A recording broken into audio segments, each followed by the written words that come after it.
Welcome to episode 67. Will these comics make good film and television shows? We got Ultimate Spider-Man, we got Pine Merrimack, and we got The One Hand. Let's check it out right now.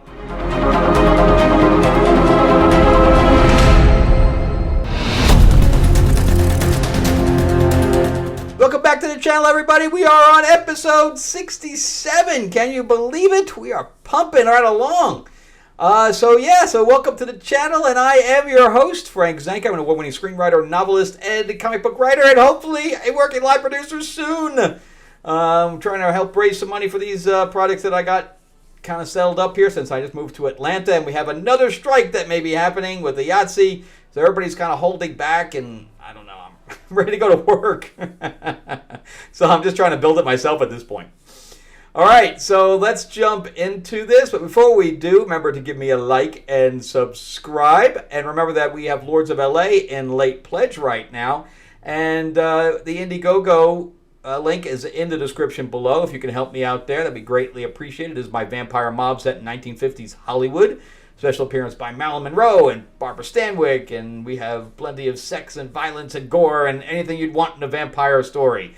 So exciting stuff. So anyway, check that out in the link below. Anything you can do to help would be greatly appreciated. The digitals are only $7, so it's not like it's expensive or anything like that. All right, so let's jump into Ultimate Spider-Man. I had a bunch of these sent to me, and none of them arrived, so I just had to get the second edition. And it says it right there, second edition, so it's probably not worth anything in comparison to the first edition. The other ones went to my old home in LA. So, am I going to get those back? I don't think so. So, this is by, the other Ultimate stuff by Hickman, I didn't like. I read a couple of issues. It was too expensive. The story was all over the place. The artwork was decent, but I didn't like it. So, of course, I wasn't getting this, but everybody said how good it is. So I figured I'd check it out, and the Black Panther one, my shop was sold out.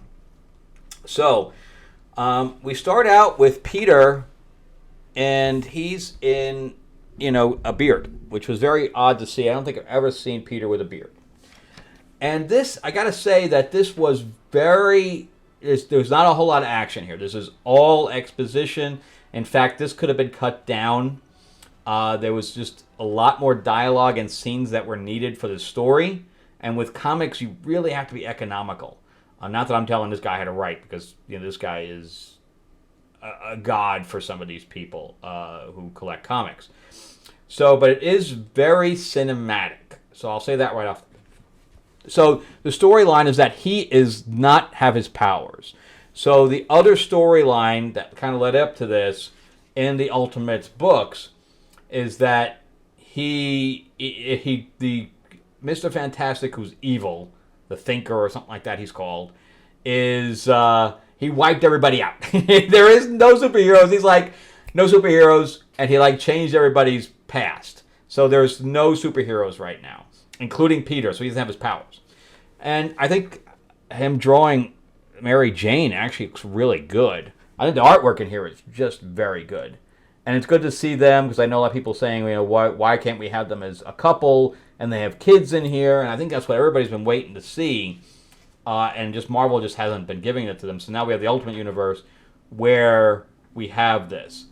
And, they're still in love. I mean, you can see the affection that they're doing there. And there's a whole piece of the beginning that we don't see until the later in the end. So they have a conversation coming up. So it's great to see that. But again, we're already, we got J. Jonah Jameson, and then he calls Parker, but he's not looking for Peter. So I guess Ben is alive and is working at the Daily Bugle kind of as the boss. So I thought that was pretty exciting, and there's some really good dialogue pieces here. Some very good character pieces between J. Jonah Jameson and Peter that you would never see in a general comic, because they would not have this relationship. But since he is the nephew of the boss, J. Jonah Jameson treats him differently. and he gives him his tie because I guess there's some kind of a event that happened with terrorists that killed May, and also killed Harry Osborn and stuff like that. So they're having a sigil of all the people that have died during this, and Mary Jane shows up, and of course he asks Ben if he's okay. I don't know how recent, it doesn't tell you how recent this event happened, but you assume that it is. And then Harry gives a speech, and then Harry and Ben speak, and Mary Jane and Peter are kind of talking to the side. And then as soon as Ben gets back to the Daily Bugle, there is like some kind of a meeting he's going to, and I guess it already started, and J. Jonah Jameson walks out and says, "I quit." So I guess the upper bosses that have to deal with, or I guess more that has to do with the advertising side. The advertising are pulling stuff because they don't like how they're telling one side, or they're telling a side of the story that the advertisers are not happy with. So Robbie's telling Ben that he has to do certain things. So he would be the sole owner now, because I guess they were partners before. And who's sitting there but Wilson Fisk? And that looks like Lex Luthor there with a patch on, but I don't know. I could be wrong. We don't ever find out who that guy is. So yeah, so that's the story there. And this thing's like a 40-page book. But when they walk outside, meaning Fisk and whoever his driver is, which again looks like Lex Luthor, which would be the wrong the wrong company, but it explodes, and we don't know if he lives, but we get this Green Goblin that's more akin to the movie version, where he's in armor. So we have Ben and J. Jonah Jameson sharing a beer, saying that they're going to start their own paper. All right, and they're like, "What are we gonna do?" And they're like, "We're just gonna tell the truth." And J. Jonah Jameson just laughs that up. He can't. And he's like, "Yeah, well, how about we just don't tell? How about we just don't lie?" I thought that was a great line, and that's why I think the writing on here is very good. Again, there's not a whole lot of action going on. However, the dialogue between the characters is very, very good. And again, there's some stuff that we really don't need, and this is where Ben tells him, with great power. It's almost like the great power speech. And he says, then wake up, because Peter keeps telling him that I'm not feeling like myself. I think there's something missing. I want to make a change in my life. And they're just saying, okay. And then he comes back and he's having Mary Jane. He kisses the kids goodnight. And he and Mary Jane have a conversation where she's drinking wine. And it's cool to see, them just kind of hanging out. And it's all intimated that he wants to make a change. And she understands what he's talking about. But we don't, because we don't know this information that happened prior to this book happening. And she even says, is it going to affect us? And he goes, never, which was great. I love this stuff. And I'm not a Spider-Man fan. I don't collect Spider-Man. But I might collect this if it's like $7 a book continuously. I don't know. But we get this nice moment. And again, the artwork is through the roof. And he goes up to the roof. And he puts down this, whatever this box is.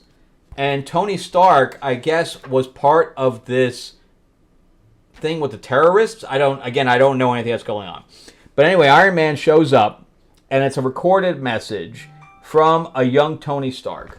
And he tells them that you should have had powers. Everything in this box will give you your suit. It'll give you the spider. Everything it is to return things how they were supposed to be.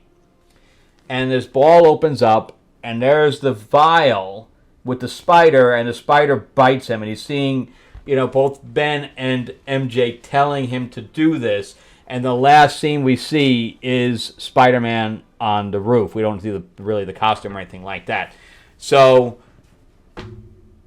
does it make a good movie? Hell yeah! This is a totally different take on Spider-Man. But then again, remember that Nick Fury did not look like Nick Fury until the Ultimates. So they made the Ultimates look like Samuel L. Jackson. If you pick up an old Ultimates book before the movies came out, it was Samuel L. Jackson's face. And everybody accepted that. So maybe if you did a movie that's more like this, where we could see Iron Man show up and stuff like that, I think this would make a good movie. Especially if you're trying to reboot the whole thing with the origin slightly different and stuff like that. I think that would work. And I talked about this one way too long. So let's move on. All right, so this is by Ram V. I am not a fan of Ram V's writing. I think that he falls into his own minutia. I tried to collect, because I was very happy with his Catwoman. He had the last good Catwoman run. Teenie Howard has run that into the ground. I don't even collect it anymore. But I liked what he was doing with the war that she was taking on. He did a really good job with that. But then he took on Detective and he destroyed it. So I was not happy with what he did. And I like to collect independent books, as you know. So this one is a Blade Runner-esque, without the flying cars, about a detective who's about to go. He's middle-aged, if not, more to the older age, who's retiring. And he has solved a case twice now called The One Hand. I don't know. So basically it's the same MO, that they leave a handprint on the crime scene. And as he's retiring, this happens, and he's like, I'm taking this case.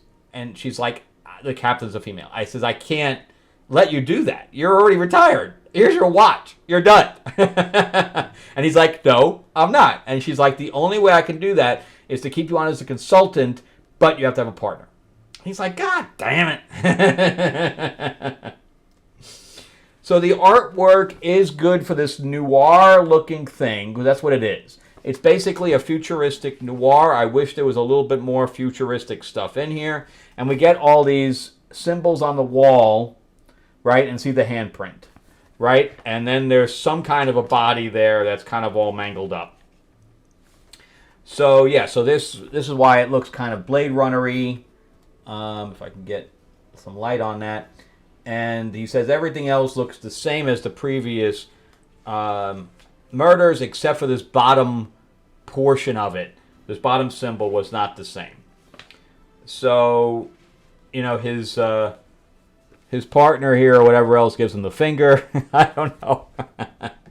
We really don't get into the partner very much at this point. So, again, look at the colors. It looks very Blade Runner. And he's thinking back to the previous murders and the fact that this is all going to come to the forefront again. And he goes to see this hooker, because I guess he's not married. We don't really know much about him. But he goes to see this hooker, and she's like, yeah, I don't get to leave, because she's like, oh, he doesn't know, you don't know what's going on. And she's like, no, I don't watch the news or anything like that. And at that point, when she started acting that way, I figured that she was like a replicant, which is exactly what she is. And she just stops. She just freezes in the middle. And look at the eyeball kind of falls into the head. So, yeah, I knew she was a replicant. But I guess the whole brothel, that happened to the whole brothel. And he's obviously thinks she's like a real person, because he says, oh, I don't want her to be cold. Yeah, whatever. So, again, we have some stuff going on in the city. And we have this guy who's doing spray painting of the hand on the thing, and he sees it, so he runs in there and tackles the guy. And the hand is, I think it's just like a plastic hand. But he realizes that there was something he missed at the crime scene. So he goes back to the crime scene, which I think is very interesting. And he sees that there's a smudge on beyond the pinky. And he said that was never happened in the other guy. And the partner's like, well, what do you think it is? He says, I think the guy has a sixth finger. Very cool stuff.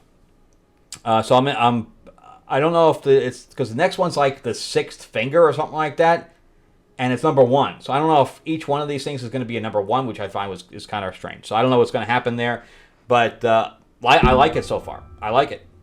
So let's jump into Pine and Merrimack. This is number 2. This is from Kyle Starks. This is about the male-female husband-wife detective team. He's the brute. He's like a former MMA fighter or something to that effect. She's really the brains behind the operation, and he's the muscle, which it works very well here. And everything they've done has been like cheating husband or cheating wife situation, and then somebody comes to them to find a missing child. And she had a past with her sister or something to that effect, and it's kind of personal for her, and they don't normally take this kind of stuff because it's personal for her, but when she decides to take it, the husband's like, "Are you sure? Are you sure?" And she's like, "Yeah." So we start out, and the artwork's decent in here. It's a little bit cartoony, but I like it.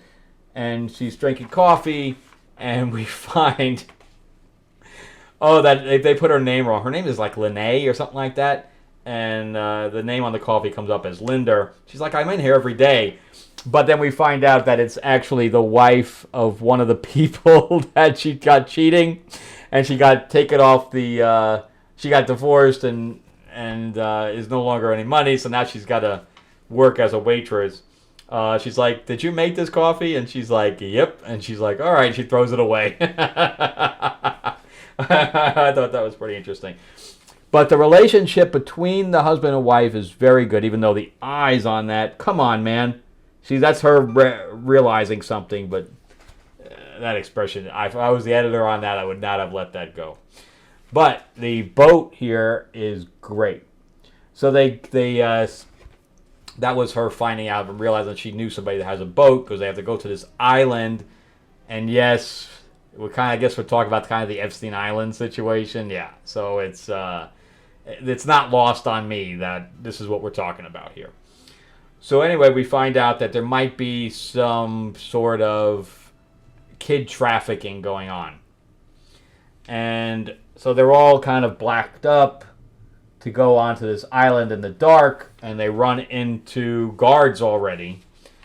And they get through the fencing, because he just happened to bring a file wire cutter or whatever else, this huge thing that he's carrying around. And they get through the guard. Of course, again, he's the brawn, so he can take out he's almost like a Reacher type of character where he can take out guys pretty quick. And they find these cages halfway set in the ground, I guess, but they're empty. And they hear some of the guards saying that they had to move the kids because they realized that the guy that they questioned, meaning the husband and wife questioned, they knew that he had let out the cat of the bag kind of thing. So they moved the kids real quick. But they find almost like this cultist type of symbol, and it matches the thing on the matchbook that she had. So they realize that this is some kind of a cult. And I guess some of the guards that they have, look at how they have an old man with a beard. And he says, "You told me that I could kick the shit out of them if we found anybody." And she's like, "All right, go ahead." So he does. He kicks the shit out of them continuously, and then they run because now there's a whole bunch of them chasing them. So he slams them back, and they get onto the ship, onto the boat. And they light a fire and to pass them, to get them the guards to basically get away from the guards. And they're on the boat, and so they've gotten away, but yeah. So they find out that actually the senator, again, this is the whole Epstein thing, that the senator is behind, or a guy running for Senate, I should say, is really behind this whole island thing. So yeah, again, it's not lost on me.